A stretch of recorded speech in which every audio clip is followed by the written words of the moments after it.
The evening sky over Alberta was turning a muted gold when 20-year-old Amber Alyssa Tuccaro stepped out of a motel room with her infant son.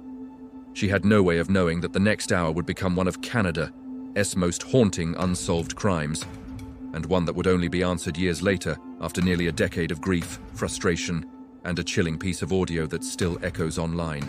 Amber had come to Nisku for a short trip, planning to stay with a friend. She was young, vibrant, an Indigenous mother with a contagious laugh. She had dreams and plans, none of which included the darkness that would soon engulf her story. She needed a ride into Edmonton. She believed she had found one. She climbed into an unknown man's vehicle and vanished. The next day, Amber's mother tried to contact her. No answer. Hours passed. Anxiety grew. When Amber didn't return to care for her son, panic turned into certainty that something was terribly wrong. But the response they received from authorities was dismissive. They were told Amber was probably out partying. They were told to wait. They were told she would come home. She didn't.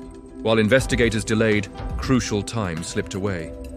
And the Tuccaro family, carrying their own fear and distrust, began searching on their own, posting flyers, questioning people, trying to retrace the steps Amber took that night.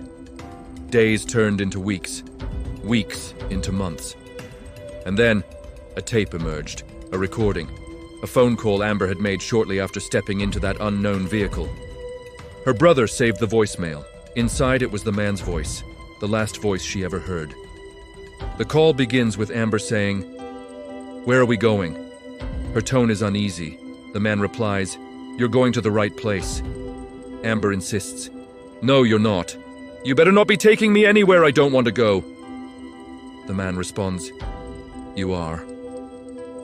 Just like that, the world heard the voice of her killer.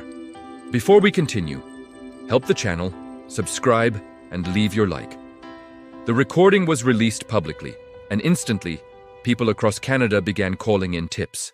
Some believed they recognized the voice. Others insisted it belonged to someone they once knew.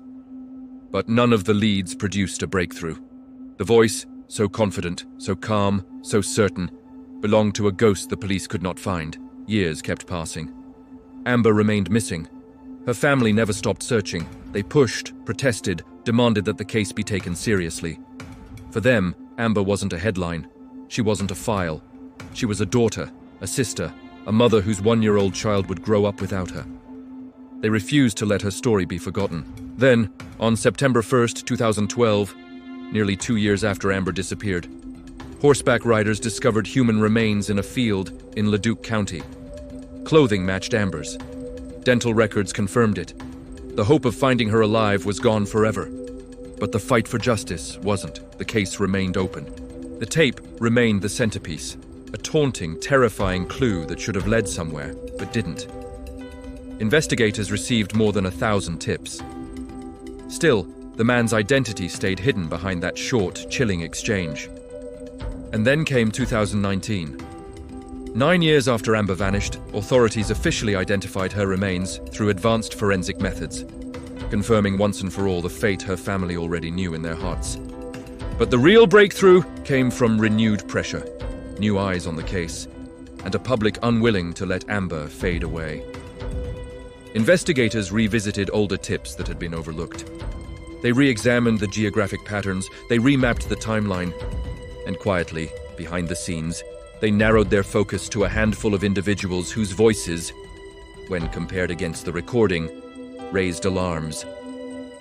The exact moment of the breakthrough has never been publicly detailed, but law enforcement confirmed that the man in the recording had finally been identified. Amber's killer was no longer a ghost, yet the name has never been released. The public doesn't know his face. They don't know what he did after Amber vanished. They don't know why he was never charged. But investigators have confirmed. They know who he is. And with that revelation came one final frustration. Without enough admissible evidence, the man cannot be prosecuted. Amber's voice, and the last words she exchanged with her killer, remain the strongest piece of evidence, and still aren't enough to bring him to trial. Today, Amber Tuccaro's story stands as a tragic symbol of systemic failure, a chilling mystery solved only halfway, and a reminder of how hard the truth can be to obtain. Even when recorded in the killer, own voice. Her family continues to fight, not just for Amber, but for countless Indigenous women whose cases have been ignored, minimized, or dismissed. Amber's case forced an inquiry. It forced policy changes. It forced a conversation the world could no longer look away from. The man who took her life still walks free, but he is no longer unknown.